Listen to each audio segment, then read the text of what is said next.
Bismillahirrahmanirrahim. Pembahasan kita kali ini masih lanjutan tentang tempat-tempat di mana di sana terdapat hamzah yang masuk di dalam kategori hamzah wasol. Tempat yang kita bahas pada saat sekarang ini adalah yang berupa kalimat fiil dan huruf. Jadi di sini tempat daripada hamzah wasol yang berupa kalimat fiil atau kalimat huruf.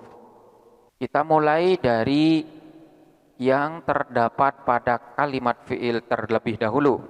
Yang pertama, fiil yang di dalamnya terdapat huruf yang berupa hamzah wasol, yaitu berupa fiil madhi, kemudian berupa fiil amar, dan juga tasrif daripada perubahan bentuk fiil madhi dan fiil amar yang dalam hal ini berupa masdar. Sekalipun masdar ini masuk dalam kategori kalimat isim, namun karena memang masih di dalam satu tasrifan, maka di sini saya masukkan di dalam golongan yang ini. Lalu fiil madhi, fiil amar, dan bentuk masdar yang bagaimana? Yang di dalamnya terdapat hamzah wasol, yaitu manakala berupa lafadz yang huruf-hurufnya ini lebih dari 4 huruf. Berarti di sini masuk dalam kategori khumasi atau sudasi.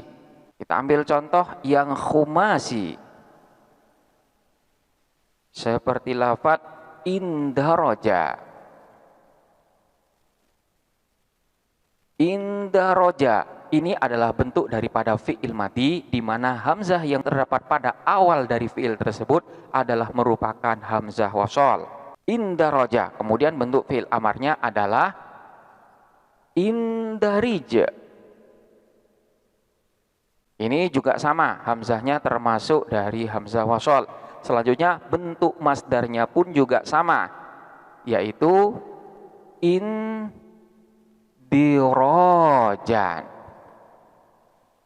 Indirojan ini adalah bentuk masdarnya. Jadi hamzah yang ada pada tasrifan daripada fiil khumasi ini semuanya merupakan hamzah wasol. Kemudian selanjutnya contoh yang berupa fiil sudasi, di mana huruf-hurufnya berupa 6 huruf. Contohnya seperti lafadz istakhroja. Istakhroja ini huruf-huruf hijaiyahnya terdiri dari 6 huruf. Dan hamzah yang terdapat pada fiil ini adalah merupakan hamzah wasol. Ini adalah bentuk dari fiil madhinya. Selanjutnya bentuk dari fiil amar, yaitu lafadz istakhrij. Istakhrij, hamzahnya juga ini adalah hamzah wasol. Kemudian bentuk masdarnya seperti istikhrojan. Istikhrojan, hamzahnya juga merupakan hamzah wasol. Jadi bentuk kalimat fiil yang pertama, di mana hamzah yang terdapat pada fiil tersebut berupa hamzah wasol, yaitu berupa fiil madhi, fiil amar, dan juga masdar daripada fiil-fiil ini, manakala fiil tersebut berupa lafadz yang huruf hijaiyahnya lebih dari 4. Dalam hal ini masuk dalam kategori fiil khumasi atau fiil sudasi. Kemudian yang selanjutnya adalah hamzah yang masuk di dalam kategori hamzah wasol itu terdapat pada bentuk fiil amar yang masuk dalam kategori fiil sulasi. Dan fiil sulasi di sini adalah yang mujarrad, jadi bukan yang mazid, di mana huruf asalnya itu berupa 3 huruf dan tidak mendapatkan tambahan apapun. Contohnya seperti lafadz idrib atau juga lafadz iftah, juga lafadz isyrab dan lain sebagainya. Ini semuanya adalah bentuk daripada fi'il amar dari fi'il tsulats mujarrad, dan hamzah yang mengawalin fi'il tersebut merupakan hamzah wasol. Namun manakala fi'il tsulats mujarrad pada bentuk fi'il mudhoreknya, di mana huruf yang posisinya berada pada urutan yang kedua di sini dalam keadaan berharkat, maka bentuk fi'il amarnya ini tidak membutuhkan kepada hamzah. Sekali lagi, manakala fi'il tsulats mujarrad yang pada bentuk fi'il mudhoreknya huruf yang keduanya itu dalam keadaan berharkat, maka bentuk fi'il amarnya di sini tidak membutuhkan kepada hamzah. Contohnya seperti lafaz wa'ada ya'idu. Di sini kita perhatikan lafaz ya'idu, di mana lafaz ya'idu ini adalah bentuk dari fi'il mudhore, dan huruf yang kedua yang tampak di dalam penulisan ini dalam keadaan berharkat. Sekalipun huruf ain yang pada asalnya di sini berada pada urutan yang ketiga, namun ketika telah diiklal posisinya berada pada urutan yang kedua, maka bentuk fi'il amarnya di sini tidak membutuhkan kepada hamzah wasol, di mana bentuk fi'il amarnya ini adalah aid. Penjelasan ini adalah penjelasan di mana ini tidak melihat kepada bentuk asalnya. Jadi ketika lafaz ini sudah mengalami proses iklal, seperti lafaz ya'idu, di mana lafaz ya'idu ini asalnya adalah yau'idu. Huruf ain ini posisinya berada pada urutan yang ketiga, sementara posisi daripada huruf yang kedua yaitu huruf waw ini dalam keadaan sukun.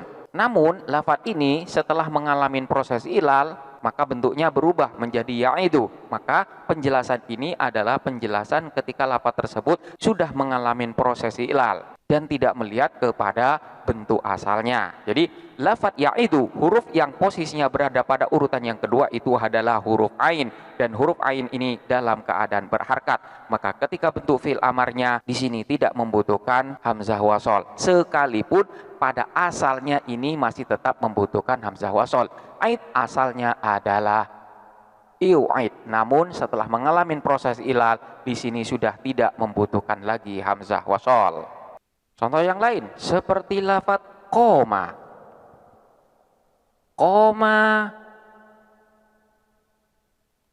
yaqumu. Kita perhatikan lafaz yaqumu. Ini adalah bentuk fi'il mudhore di mana huruf yang kedua ini dalam keadaan berharkat. Di sini huruf yang kedua berupa huruf qaf dan keadaannya yaitu berharkat dhamma. Yaqumu. Maka ketika dibentuk fi'il amar ini tidak membutuhkan kepada hamzah wasol. Qoma yaqumu, bentuk fi'il amarnya adalah kum. Kemudian contoh yang lain seperti lafaz rodda yaruddu. Yaruddu ini adalah bentuk fi'il mudhore di mana huruf yang kedua ini dalam keadaan berharkat, maka bentuk fi'il amarnya tidak membutuhkan kepada hamzah wasol. Rodda yaruddu rudda. Ini adalah tempat-tempat yang berupa kalimat fi'il di mana di sana terdapat hamzah wasol. Selanjutnya tempat yang di sana terdapat hamzah wasol yang mana kalimat tersebut berupa kalimat huruf.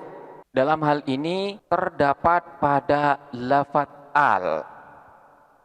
Hamzah yang ada pada al di sini adalah merupakan hamzah wasol. Baik al ini merupakan al mausul, al zaidah, atau al yang merupakan tanda bagi isim ma'rifat. Jadi hamzah yang ada pada al di sini masuk dalam kategori hamzah wasol. Namun menurut Imam Khalil,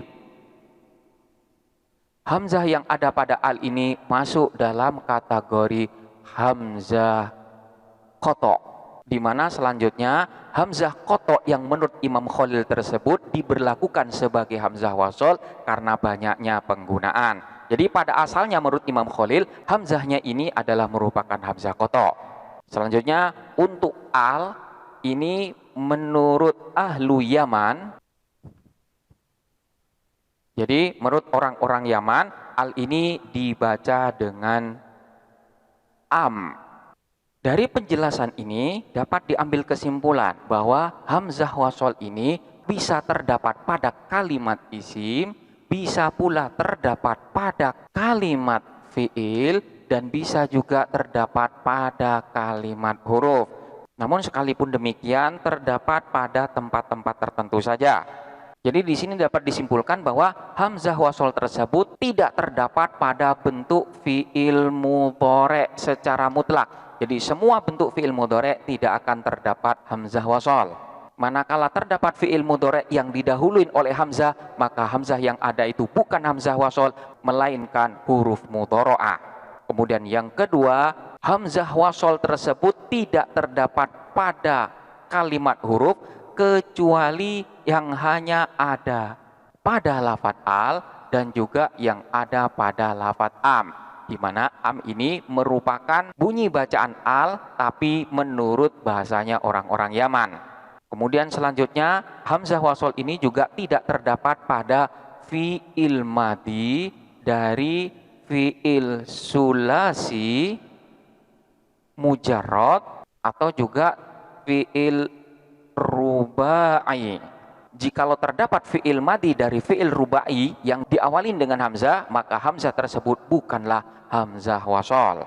Dan yang terakhir, hamzah wasol yang ada pada kalimat isim itu hanya ada pada bentuk masdar dari fiil khumasi atau fiil sudasi, dan juga terdapat pada isim-isim yang jumlahnya ada 10, yang hal ini telah kita bahas pada pembahasan sebelumnya. Selain tempat-tempat ini, manakala terdapat kalimat baik itu isim fiil maupun huruf yang diawalin oleh hamzah, maka hamzah tersebut bukanlah hamzah wasol. Demikianlah penjelasan tentang tempat-tempat dari suatu kalimat yang diawalin dengan hamzah wasol. Selanjutnya silakan dipelajari dengan seksama dan sampai jumpa pada pembahasan berikutnya.